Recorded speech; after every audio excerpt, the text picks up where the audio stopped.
আমার ভাই ও বোনেরা, ও আমার সিঙ্গেল ভাইয়েরা, ও আমার সিঙ্গেল বোনেরা, আমি কি বলি আপনারা মনোযোগ দিয়ে শুনুন। এই ছেলে, এই বস বস, খালি ওয়াজের সময় খালি উড়াউড়ি নড়ানড়ি করে, বস।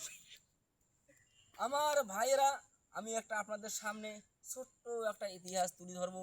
আমার ইতিহাসটা মনোযোগ দিয়ে শুনবেন, তাহলে আপনাদের কাজে লাগবে। বলেন ঠিক কি না? এক ছেলের একদিন বাবা মারা গিয়েছে। পাড়াপড়শি আসি বলে, বাবা তোমার কি হয়েছে? বলে আমার তো বাবা মারা গিয়েছে। পাড়াপড়শি চাচারা বলে, বাবা তুমি কাঁদো না, তাতে কি হয়েছে? তোমার বাবা নাই, আমরাই তোমার বাবা লাগি। এইভাবে পরে তার মাও মারা গেছে। আবার ছেলে হাও মাও করে কান দিয়ে ওঠে, মা নাই, আমার জমিনে মা নাই, আমার তো মারা গিয়েছে। আবার পাড়াপড়শি চাষিরা আসি বলে, বাবা তুমি কান্দো কেন? আবার ওই ছেলে বলে, আমার তো মা মারা গিয়েছে। তখন পাড়াপড়শি চাষিরা আসি বলে, বাবা গো তুমি কান্দো না বাবা, আমরাই তোমার মা লাগি। বলেন ঠিক কিনা?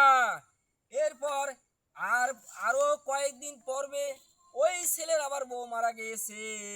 ছেলে তো মাটির মধ্যে গড়াগড়ি কান্দে, গো বাবা গো তোরা কে কোথায় আসো, আমার বাসায় আসো। ও আমার মা জলিনীরা, ও আমার বোনেরা, তোরা তাড়াতাড়ি আসো, আমার বউ মারা গিয়েছে। ছেলে কান্দে আর তাকিয়ে তাকিয়ে দেখে কেউ তো পাশের গ্রামের লোক, পাড়াপড়শি লোক কেউ আসে না।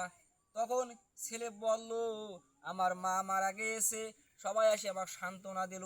বাবা মারা গিয়েছে, আমার কাছে সান্ত্বনা দিল, কিন্তু আজকে তো আমার বউ মারা গেছে, আমার তাওয়াতো বোনও আসলো না, জ্যাঠাতো বোন, মামাতো বোন, ফুফাতো বোন এবং গার্লফ্রেন্ড কেউ তো আসি বললো না। তুমি কান্দো না, তোমার বউ মারা গেছে, তাতে কি হয়েছে? আমি তোমার বউ লাগি। বলেন ঠিক কিনা?